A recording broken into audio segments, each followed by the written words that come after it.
What's up, Pirate Nation? I'm your host, David Heim, and welcome to a brand new edition of Hall Talk. After a crazy, unforgettable weekend at the Big East Tournament in New York City, the men's basketball team are the 2016 Big East champions. And now, they'll be playing in their first NCAA tournament in a decade. On the women's side, it's back-to-back trips to the big dance for Tony Bozzella and company, as they earned an 8 seed in this year's tournament. We'll break it all down for you in what will be an exciting few days in the world of Seton Hall basketball. I'll be joined alongside my panel, as well as speak to Seton Hall alum and ESPN anchor Bob Lee to break it all down. So stick around. This is Hall Talk.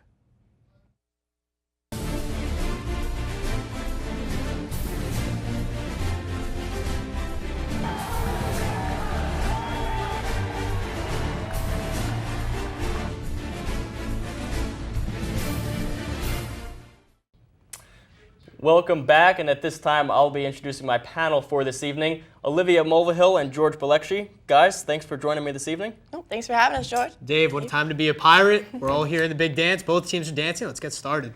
Great last weekend in Seton Hall basketball, and on the men's side in particular, defeated Creighton, number 5 Xavier, and number 3 Villanova 69-67 en route to its first Big East championship since 1993. Guys, what a weekend for the Seton Hall men's team. It all started out a big conclusion for the season for them. They were hot at the right time. They stayed healthy. You saw Derek Gordon go down against DePaul with the concussion, and that was a big worry. A defensive leader, a locker room leader as well. But like you said, they put it together at the right time. They had a hot shooting Cole Huff for Creighton. They had a great team in Xavier that put a good second half against them.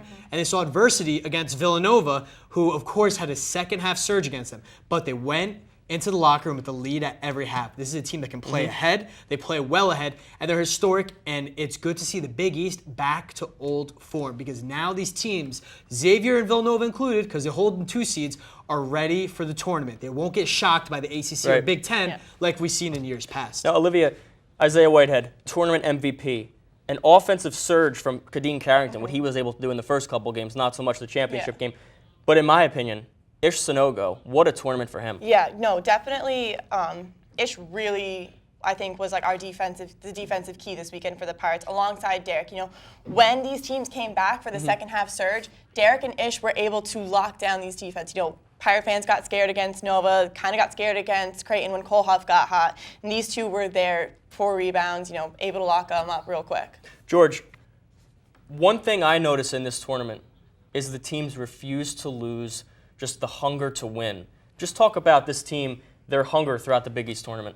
It's amazing that no matter what they accomplish, how they've always had their backs up against the wall and regarded as the underdog. Against Creighton, no one saw them as a favorite, and that came down to the wire. Against Xavier, no one thought they could beat them again. On a neutral court, Xavier should have their number with this great backcourt and good big man playing James Farr. And against Nova, their poison and their death for them, of course, was a banged-up Ochefu. They got good breaks, but at the same time, like you said, this team stays hungry. They understand no one respects them. They still feel that way as well. All season long, I talked to Coach Ryan Whalen in Charleston, and I talked to him right before the tournament in the Big East, and he's giving me the same answer. It's us against the world. No one respects us. No one still does. You take their resume. If you take away the name across their chest, people put that as a 4 seed. It says Seton Hall. They still don't get the respect. The Big East doesn't get the respect, but they're starting to bring that back. Well, they were up against the world again on Sunday, and there was a sense of some more disrespect. The men's team was given a 6 seed in the Midwest region, a little lower than we probably, a little higher rather than we probably assumed it was going to be going into the selection show. They're going to face 11-seeded Gonzaga Thursday, 9:57, so 10 o'clock tip in Denver. Olivia, what was your reaction to Seton Hall getting a 6 seed? Getting a 6 seed, I was honestly really surprised because when you beat Xavier and then beat Villanova and then win the Big East tournament, you know, you think, you know, oh, a 5, you know, maybe a 4, and to see a 6 and to play Gonzaga, you know, I feel like, you know, everyone on the selection show was happy, but then it was kind of like an oh no type of feeling. You know, Gonzaga did not have the regular season that they normally have. You know, it's a top team in the world of college basketball, and this team is hot in March. You know, they're at the tournament almost every year. So it's definitely a team that we're definitely matched up well against. Right. And it's a team that is also, going to have a lot to fight for since they didn't have such a good, regular season. Losing to St. Mary's, not having such an impressive record. They got in because they won their conference tournament. So it's definitely going to be something that Gonzaga's hungry, but I feel like Seton Hall is riding off a bigger surge and can deliver more. George, you talk about the team's just hunger and desire to win, and it's us against the world, and it doesn't matter who's against them and who's picking against them. But does the seeding and the opponent matter? Or is the only thing that can slow this team down this opening weekend is themselves? The seeding definitely does, because you talk about the weekend slowing them down. They need the weekend back. They need to get that rest. That's fine for them, because you could say that the bye week slowed them down early in the season, but it didn't at all. They kept clicking along. The seeding matters because they got the toughest 11 draw across the brackets. Right. You look, Yeah. they could have gone to Michigan Tulsa in a play-in game, a Vanderbilt Wichita State in a play-in game, or they could have gone to Northern Iowa. It's also the region that they're in. The Midwest having Purdue, Butler, Michigan State, University of Virginia, Seton Hall, Utah, Gonzaga. It's such a tough bracket. Whoever comes out of this is going to be so banged up. Congrats for getting to the Final Four, but do you still have that push in you to make it all the way?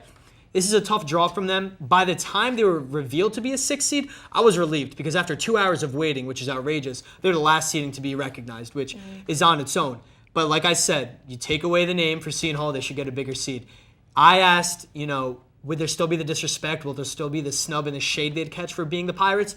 People told me no, but I was proven otherwise. With everything they've put together, 3 top 5 wins in 14 days, a 20 in the AP ranking, to get a 6 seed is very underselling for them. Well, a huge reason why Seton Hall is in the tournament this year is Isaiah Whitehead, and it is an understatement to say that he was unbelievable in the Big East tournament. I'll ask both of you guys real quickly, does the Isaiah Whitehead party hype train continue? Oh my gosh, no, without a doubt.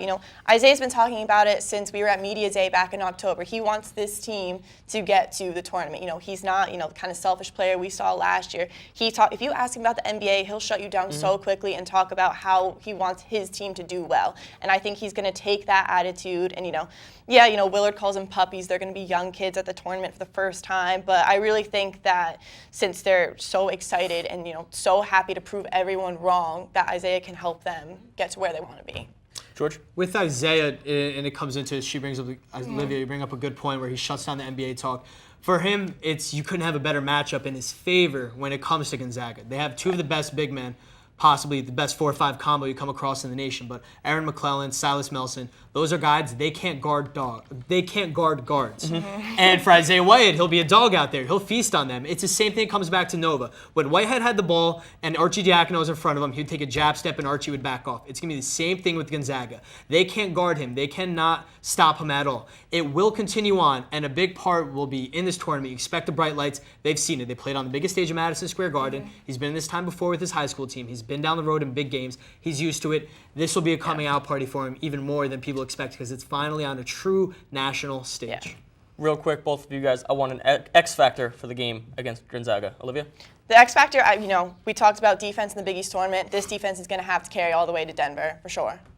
I would say between Kyle Wilcher and Sabonis, the senior-sophomore combo in the front court, Desi Rodriguez has to hit the 3-ball. He has to draw them out. They have to respect the perimeter game. The same point with those 2 guys, the boards they grab. You could go back to a BYU loss that Gonzaga had. Wilcher had 35 points, 10 rebounds. They lost because Sabonis had just 5 points and 4 rebounds. He got in foul trouble. Delgado and Sonogo and Enzi have to stay out of foul trouble, but at the same time, if a ball gets by those guys, the guards have to get those rebounds. They have to control the boards, because Gonzaga, the way they got here, out-rebounded their opponents by an average of 7 rebounds per game. It's a very exciting time in South Orange for the men's team making their first tournament, and one person in particular who's extremely excited is Seton Hall alum and ESPN anchor Bob Lee. We now go to Bob. Bob? David Heim. Hi, Bob. How are you? How you doing? Good. Thank you for taking the time to reach out to us tonight. All right, well, first off, can you believe Seton Hall is making the NCAA tournament for the first time in a decade? I tell you what, I think it was pretty well said from, Joe Lenardi, our bracketologist up here, who has been federally licensed to practice bracketology, and he does wear gloves when he does it. He's very, very clean about the whole thing.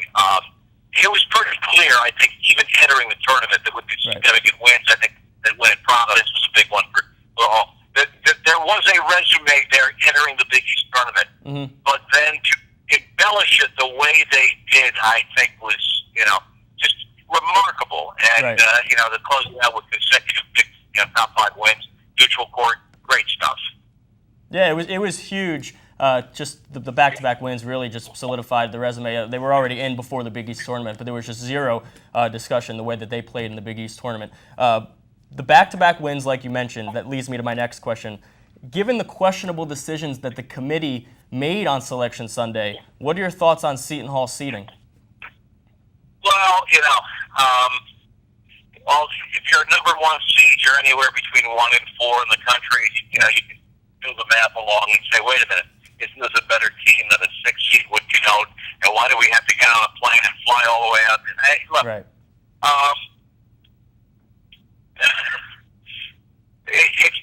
They got bigger problems on who leaked the bloody bracket on CBS trying to unveil it. We did a whole show on it on Monday on Outside the Line. Understand this, David, that all of this back and forth about, did Monmouth get screwed? It would have been nice to have a Monmouth Seton Hall, Garden State matchup, and does Syracuse really belong in the field, and all that. This is exactly like kind of stuff that political candidates love. We're getting the name right. There's a buzz around the tournament, and people care, and I think that's the most important thing. Hey, you know what? At the end of the day, you still have to go out and win the games. I mean, we saw this back in 1989, and our unofficial championship. I still refuse to speak civilly about that game to any Michigan graduate. Right. Well, if there's any team right now that can handle the adversity of being sort of looked over, it's Seton Hall. They were picked 7th in the Big East preseason and not ranked even after they beat Xavier back at the Prudential Center a few weeks ago. So if there's any team that can sort of channel out the noise, it's Kevin Willard's group. Now, one last question, Bob. March is all about guard play. How far can Isaiah Whitehead take the Pirates? Oh, man, look, the game changes in the tournament. The tempo changes. Every possession, it's like playoff NBA basketball. Same deal. Every possession is critical. Right. And, with that sense of leadership, ball control, and of course, as you well know, and all fans know, the one constant you can always bring is defense. You can always, even if you're not shooting well. The answer is with the stars properly aligned and without any much of a stretch, it's easy to see this team advancing. How far? That's why we're all gathered around our brackets now and soon our televisions later this week to enjoy it. But I tell you what, I saw a video sent to me by someone in the hierarchy of the school of walking out from the Garden Saturday night. Yeah. That new entrance with all the pet band playing and everybody in blue and singing, and it's like, wow, we don't do that. That's not us, and it was great. And I've become a pest in the newsroom, showing that to everybody who wants to see it. Hey, this is where we were Saturday night. Yeah. But the key thing is, and Kevin will have these young men ready to understand that was great, but that's not the high point of the season. The high point of the season begins on St. Patrick's Day.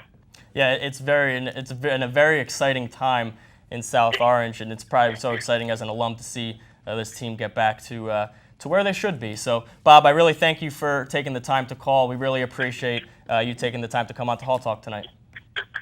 Are you kidding me? Go Pirates. Let's see how deep we can go. All right, thanks, Bob. All right, guys, so you heard Bob.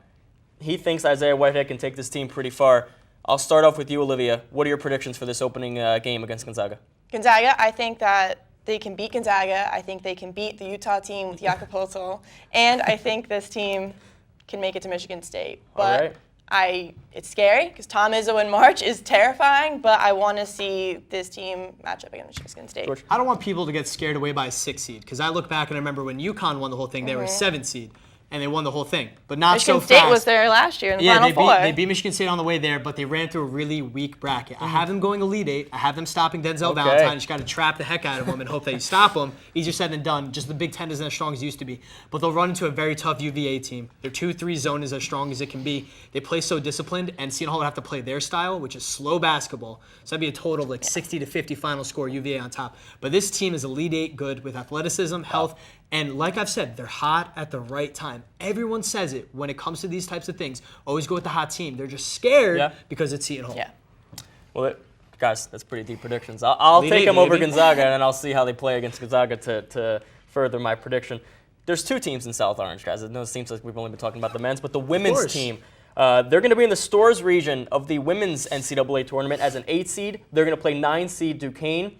This is back-to-back trips for Tony Bozzella and company in the Tony Bozzella era. It's been great. What are your thoughts, George? I'll start with you. Back-to-back tournament appearances. It's great because you look at what Tony Bozzella put together. He lost 4 of his 5 starters. He still had Tabitha Richardson-Smith. And after their loss last season, just a day later, he said, next year, we're going to go into the tournament. We're going to make progress by winning a game. They have a favorable matchup against Duquesne, but you have to see the whole schedule, the whole year put together, and his workload that he was able to get them back in this conversation. Another top team in the Big East. And the conference as a whole became a 4-bid conference as well. That's a big step up for him. It's going to be a tough matchup. What do you get from Tabitha Richardson-Smith? She'll dictate how well they do in the first round, but they do have that matchup, of course. They'll go against the 1 seed UConn in the second round. That's a kiss to death, baby. If they pull within 20 of that, I'm happy with it. Olivia? Yeah, no, this Stores region is brutal. The UConn women's team is probably more professional than most men's professional teams out there. So, obviously the Stores region, it's kind of a tough region to play. What if they play UConn? But, Duquesne had a good year. They lost to George Washington in the Atlantic 10 championship. They're going to be hungry. It's their first time that they're dancing, too. They went 27-5, so it's definitely going to be a great matchup for Tony Bozzella and his team. That's a special team in Duquesne as well, because you said 27 wins, most ever. This is their 8th straight trip to the postseason. They've been in WNIT before. They have 4 players that can hurt you. That's why it's going to be a tough game. Nothing comes easy this time of year. You got to rely big time on tap. Has to play defense as well. What a time to be in South Orange. Tony Bozzella's group back-to-back NCAA tournament appearances, and the Seton Hall men's basketball team will be in the NCAA tournament for the first time in a decade. I want to thank Bob Lee for joining us this evening, and I want to thank my panel for George Balekji and Olivia Mulvihill. I'm David Heim. Go Pirates, everyone.